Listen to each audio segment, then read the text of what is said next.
Hello, questioners.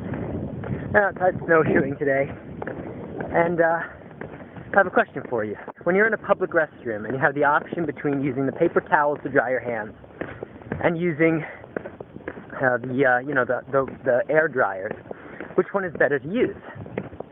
And I ask this because every time I go to a certain ski mountain, they have both. Sometimes, usually I think there's only, there's one or the other in a bathroom, but this particular restroom has both.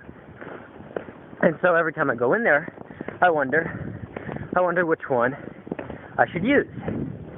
And so I looked it up.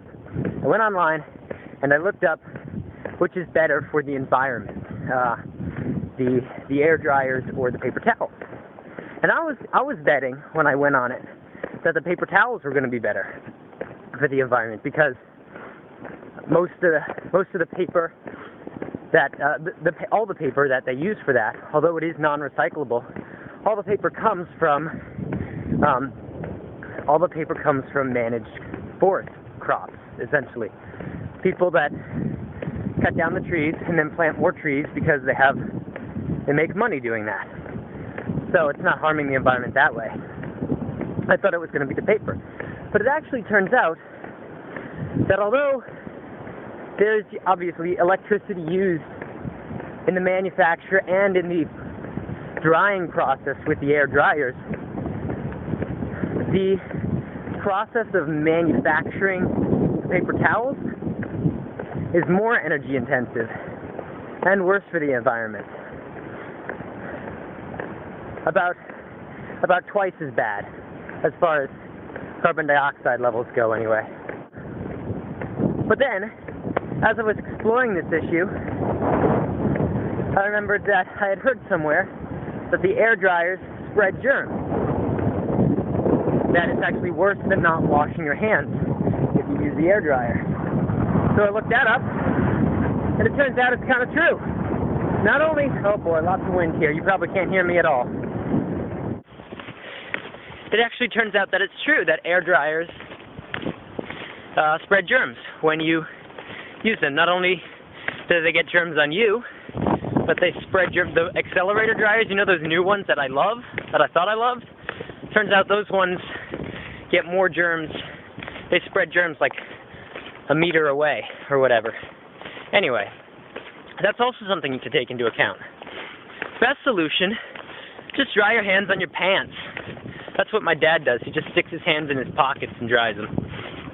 Which, hey, that's better for the environment and doesn't spread germs. As part of a writing course I'm taking, I had to watch this documentary about, it was called Merchants of Cool. Essentially, it was talking about the advertising industry and how the advertising industry advertises to the teenage market specifically. And it was disgusting. I don't watch TV. There was a lot in it about MTV. I don't watch TV. I don't read magazines, really. Except sometimes I read The Economist or Popular Science, which aren't really teen magazines at all. But just the material deemed appropriate for teenagers and targeted towards teenagers based on marketing research of teenagers, is absolutely disgusting to me. And this documentary was about was called Merchants of Cool and Cool Hunting, what they call it, where they go out and they find out what the cutting edge is, what the new wave is going to be, and then they market that, and that becomes mainstream. So the hipsters move on to something else, and then they market that something else, and that becomes mainstream, and the hipsters move on to something else. Thinking about that, and about paper towels and hand dryers, and how to think about issues complexly and make well-informed choices, it occurred to me, it seems like the only way to be an individual is to do what you like, independent of what is mainstream.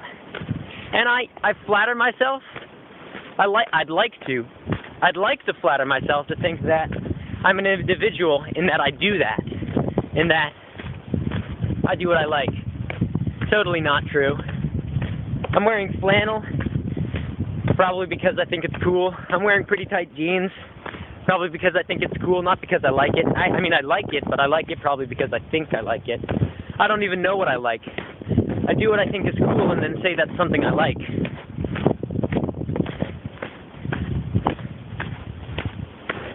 But I'm snowshoeing now, and I like this. And I don't think that's cool. Definitely not cool to snowshoe. But I like it. I'm taking a walk in the woods in the snow, and it's absolutely gorgeous. Right now I'm taking you up to this field that I always walk to because I just think I live in New England. The state I live in is 75% woods, and the rest is lakes.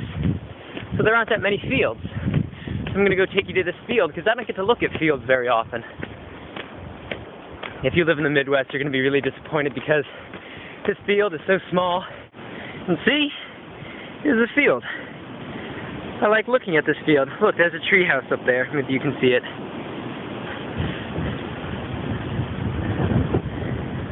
And that's what I like walking to and snowshoeing to.